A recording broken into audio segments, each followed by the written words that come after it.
So the bigger they fall, the harder they fall. And this is what's happening to the gaming industry, and to an extent Hollywood as well. Major game developers just cannot be making $400 million games and not releasing them. So a big studio was closed as well, and I think we're seeing the point kind of like of Hollywood. And this is why Hollywood and the gaming industry are so scared of AI. It's because AI can significantly reduce the budget of games and movies. It'll kind of YouTubeize the gaming and movie industry.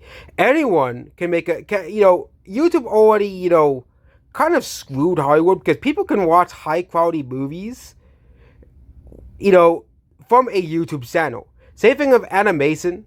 The animation scene in YouTube has evolved, and there are tons of good content creators that create animations and shows on YouTube that directly compete with Hollywood and the LA animation industry.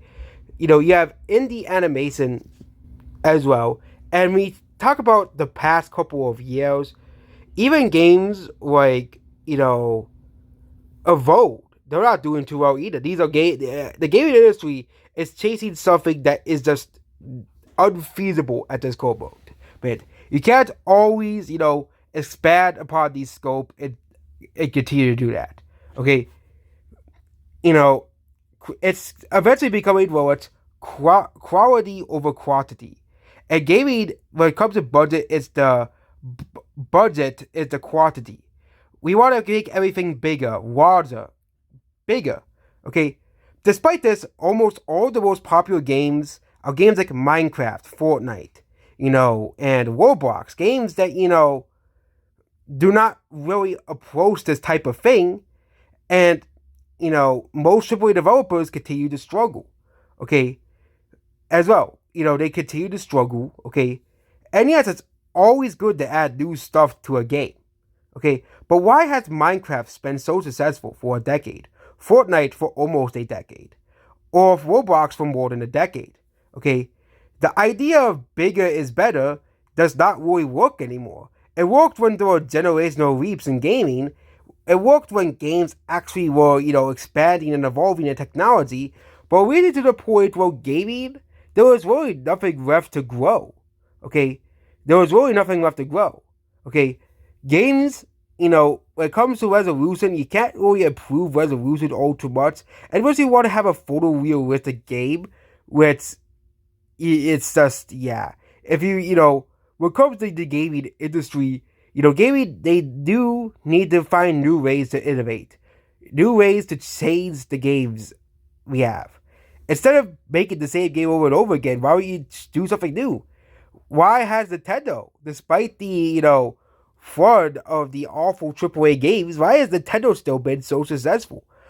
Okay, that's because Nintendo did not sacrifice themselves to the chasing better graphics, bigger, better approach. Instead, they say, let's give what the people want. Why people want, original enemies back in 2D Mario games.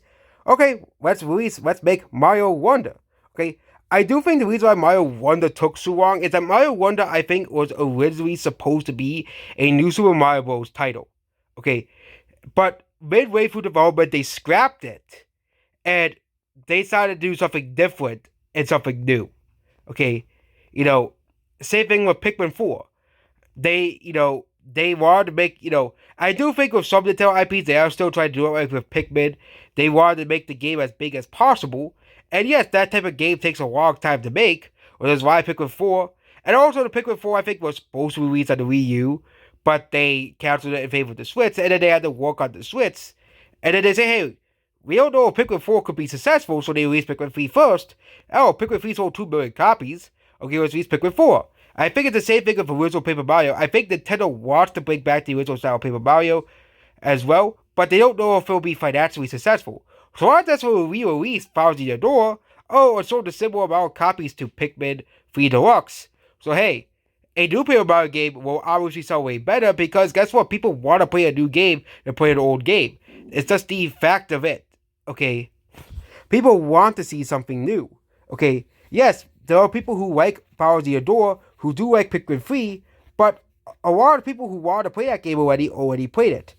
And most of the people who probably played Final Zero Dawn are either super fans or people who never played the game before and really want to play it that badly. Okay, and usually remakes and remasters don't sell too well, with the exception of Mario Kart 8 Deluxe, which was because it was bundled with the Switch, not because as well. And also, it was bundled with the Switch as well here. But when it comes to like stuff like Smash Bros. Splatoon and Mario Maker, they decided to opt for sequels. Hey, let's just opt to call it a sequel because guess what? People want to, want new things. Okay, same with Smash Bros. Okay, I don't think Smash Bros. The Ultimate DX will sell very well unless they bundle with the Switch or add new characters. Okay, because people want new things in the games. Okay, Final Zero Dawn added very little new things. Pikmin 3 Deluxe added very little new things, and those games did do very well, but they didn't. They're not. Again, those are more niche games. And so, but remakes and remasters typically don't sell very well. They have to have something new to do well, and I think the only example of a remake and remaster doing very well in the Switch era, I think, is New Super Mario Bros. U, which sold 19 million copies, which is still insane to think that the game sold 19 million copies. But I do think that they said, hey, people have Mario Bros. U, people have that it's for New Super Mario Bros. So if they want to play the old game, they can play New Super Mario Bros. U. But hey, we'll make a new Mario game, Mario Bros. Wonder. I do think Nintendo is going on the right track when it comes to their games. But when it comes to other AAA developers, they are struggling because they do not know what to do with these games. Okay, there's tons of games that they have basically on development hell that really could just be canceled. Like that Wonder Woman game, Beyond Good and Evil 2 is one great example of this, and so many more games that could just be canceled at this point. And this modern gaming is basically a zombie at this point. It's gonna crash, and the modern gaming industry, I think, is suffering through a current crash as well. Not as bad as the 1982 one, but a very big crash. And we're seeing it unfolding through our very eyes. But unfortunately, gaming is so big that it is not gonna fall again in the 1980s. There's gonna be indie developers that are gonna uphold, what made gaming great in the 2010s and 2000s. Nintendo continuing to change and adapt, and companies, that do still respect the gamers as well, and continue to produce good games, quality games as well. Goodbye.